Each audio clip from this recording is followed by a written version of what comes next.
Hey guys, Professor Bill, Comic Book University, and Black Panther, issue number 17. Alright, so the Anansi have been attacking. They've been coming out of these portals left in place of the absent Orishi.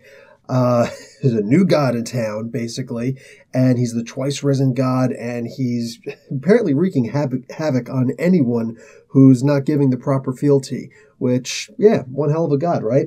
Okay, so check this out. Storm is back, and she's there to help out. Now, the myths about her in Wakanda and outside of Wakanda also, absolutely amazing. Okay, check this out. They have to go down to the Alkama Fields. This is on the border of Naganda.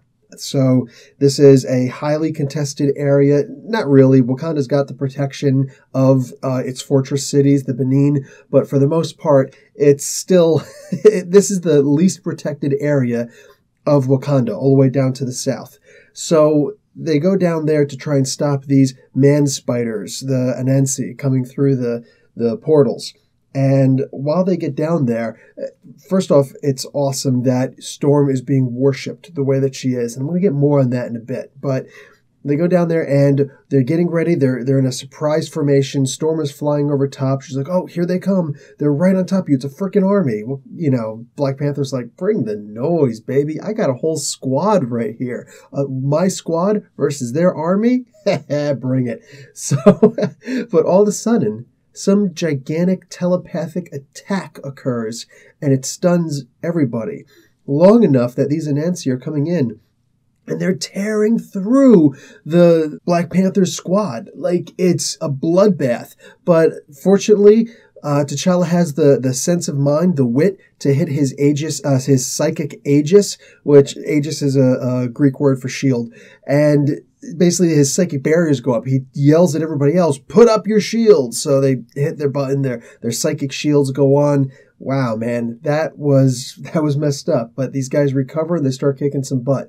Storm was also hit pretty hard and she's falling out of the sky. Now, she's not Angel. She's not Warren Worthington. So she hits the ground from that high up. She's definitely dead. You know what I'm saying?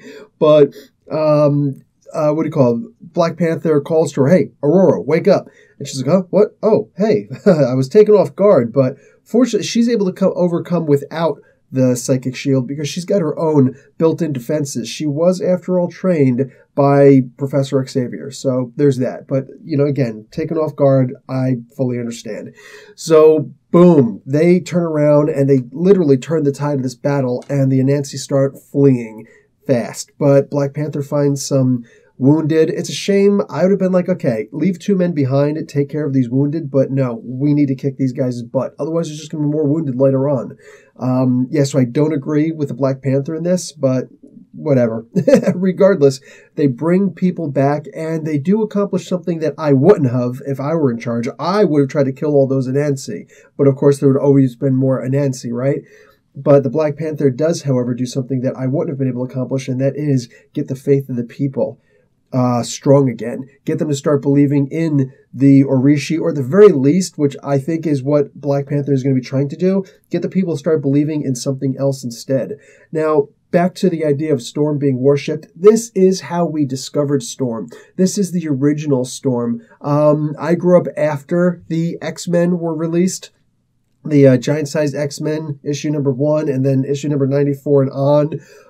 But I did grow up with the classic X-Men. I bought all of the classic X-Men issues, and man, just absolute best. Like, I remember Storm just being the goddess, and that is what this comic returns her to.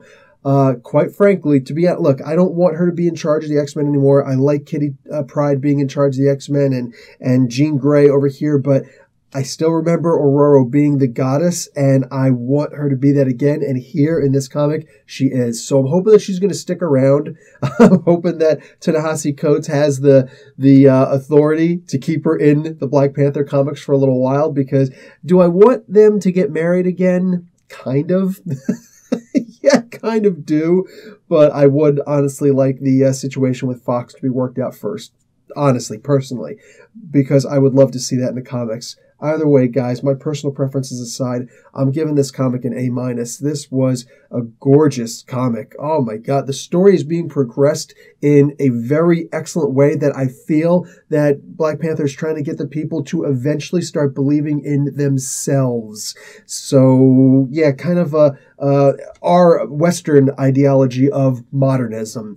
That's just a great. I love this story. How this is progressing. I love the mythology of the world of Wakanda actually coming to light, and just the map. I love how the map just keeps on, every so often something new shows up. You know what I'm saying? Absolutely love it. All right, guys, that's it. Professor Bill, Comic Book University. Class dismissed.